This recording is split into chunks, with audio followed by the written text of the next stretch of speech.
यह कहानी 20 साल पहले शुरू हुई थी। एक विशाल एलियन स्पेसशिप जो पूरी एक शहर के बराबर था, अचानक दक्षिण अफ्रीका के जोहान्सबर्ग शहर के ऊपर प्रकट हुआ। पूरी दुनिया डर के साए में आ गई क्योंकि यह स्पेसशिप 3 महीनों तक हवा में स्थिर रहा, बिना किसी गतिविधि के। जोहान्सबर्ग के लोग हर पल दहशत में जी रहे थे, लेकिन अजीब बात यह थी कि न तो कोई एलियन इस जहाज से बाहर आया और न ही कोई हलचल दिखी। आखिरकार सरकार ने कार्रवाई करने का फैसला किया। एक विशेष टीम को जहाज की जांच के लिए भेजा गया।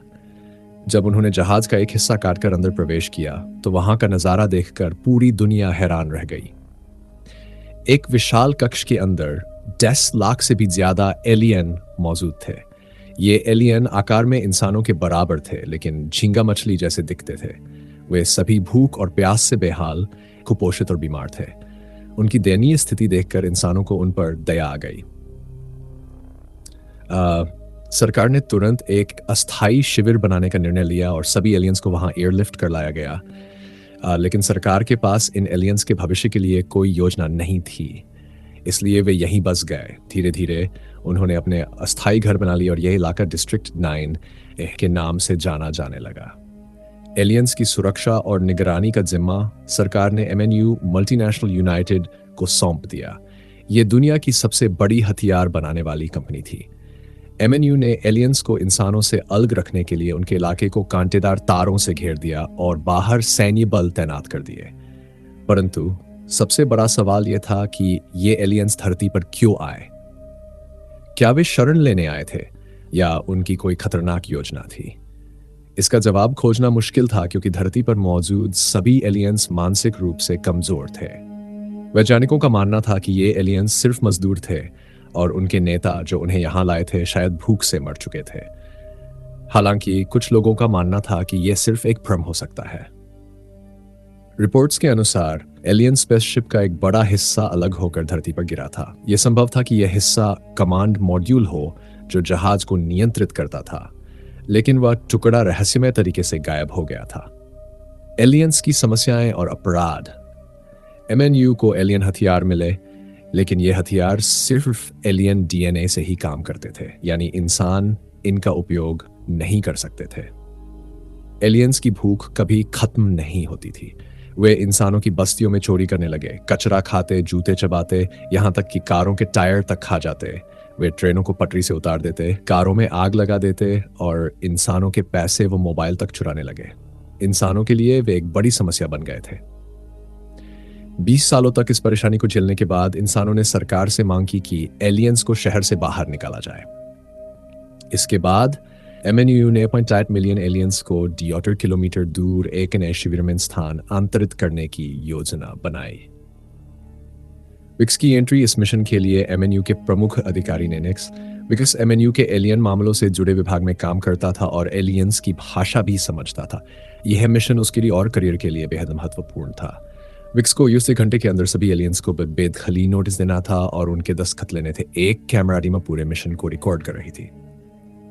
9 में हालात अब से बदतर हो चुके। भूख से तरपते एलियंस हिंसक हो चुके और उनकी हड्डियां तक तोड़ रहे। जैसे ही विक्स और उसकी टीम वहां पहुंची, अफरा तफरी मच गई। एलियंस अपनी झोपड़ियों में भागने लगे। इसी दौरान एक एलियन एक सैन्य वाहन के टायर को च्यूइंग गम की तरह चबाने लगा। जब एक सैनिक उसे रोकने के लिए आगे बढ़ा तो एलियन ने उसे इतनी जोर से लात मारी कि उसका हाथ शरीर से अलग हो गया। लेकिन विकस शांत रहा। वह जानता था कि एलियंस को बिल्ली के खाने कैट फूड की जबरदस्त लत थी। उसने कैट फूड के बदले एलियंस से दस्तखत लेना शुरू कर दिया। गैंगस्टर और काला जादू। डिस्ट्रिक्ट 9 में एक कुख्यात नाइजीरियन गैंगस्टर ओबेसांजो का राज चलता था। ओबेसांजो एलियंस को कैट फूड, मांस, शराब और महिलाएं मुहैया कराता था और बदले में उनसे कीमती सामान लेता था। एलियंस इतने पागल थे कि वे कैट फूड के बदले अपने हथियार तक बेच देते थे। एक बार ओबेसांजो ने 60 पैकेट कैट फूड के बदले एक शक्तिशाली एलियन रोबोट खरीद लिया। लेकिन एलियन हथियार इंसानों के लिए बेकार थे क्योंकि वे सिर्फ एलियन DNA से ही काम करते थे। ओबेसांजो को विश्वास था कि एलियंस का उसका मांस खाने से उसे उनकी ताकत मिल जाएगी, इसलिए वह कच्चा एलियन मांस खाता था। गुप्त लैब और काला तरल उधर क्रिस्टोफर नाम का एक एलियन अपने बेटे और साथी के साथ कचरे में कुछ खोज रहा था। तभी उसे एक रहस्यमयी कंटेनर मिला। क्रिस्टोफर इसे अपने गुप्त लैब में ले गया। वहां उसने उस कंटेनर से एक काला तरल निकाला और सावधानी से एक डिवाइस में भर दिया। वह अपने साथी से बोला, हमें इस तरल को बनाने में साल लगे हैं। तभी विकस की टीम वहां पहुंची। क्रिस्टोफर ने डिवाइस को छिपा दिया। विकस को शक हुआ। जब वह जांच करने अंदर गया तो गलती से काला तरल उसके चेहरे पर छिटक गया। उसे तेज खांसी हुई, लेकिन उसने ध्यान नहीं दिया। विकस ने वह डिवाइस जब्त कर ली और एमएनयू लैब भेज दी। भयानक परिवर्तन। कुछ घंटों बाद विकस की हालत बिगड़ने लगी। वह उल्टी करने लगा और उसके मुंह से वही काला तरल निकलने लगा। अपने जन्मदिन की पार्टी में केक काटते वक्त अचानक उसके मुंह से एक गाढ़ी काली धार निकल पड़ी और वह बेहोश होकर गिर पड़ा। जब वह अस्पताल में जागा तो डॉक्टरों ने उसकी पट्टियां खोली और समझी विक्स का हाथ एलियन के पंजे में बदल चुका था। एमएनयू ने तुरंत उसे पकड़कर गुप्त लैब में कैद कर लिया। एलियन बनने की सजा।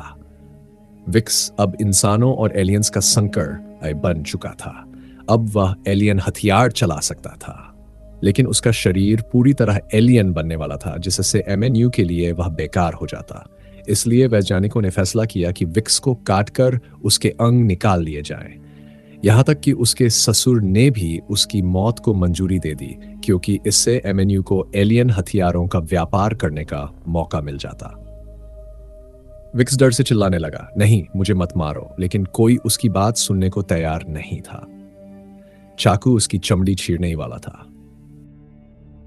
अगर आप इस मूवी का अगला भाग देखना चाहते हैं तो नीचे कमेंट करें और हमारे चैनल को सब्सक्राइब करना ना भूलें।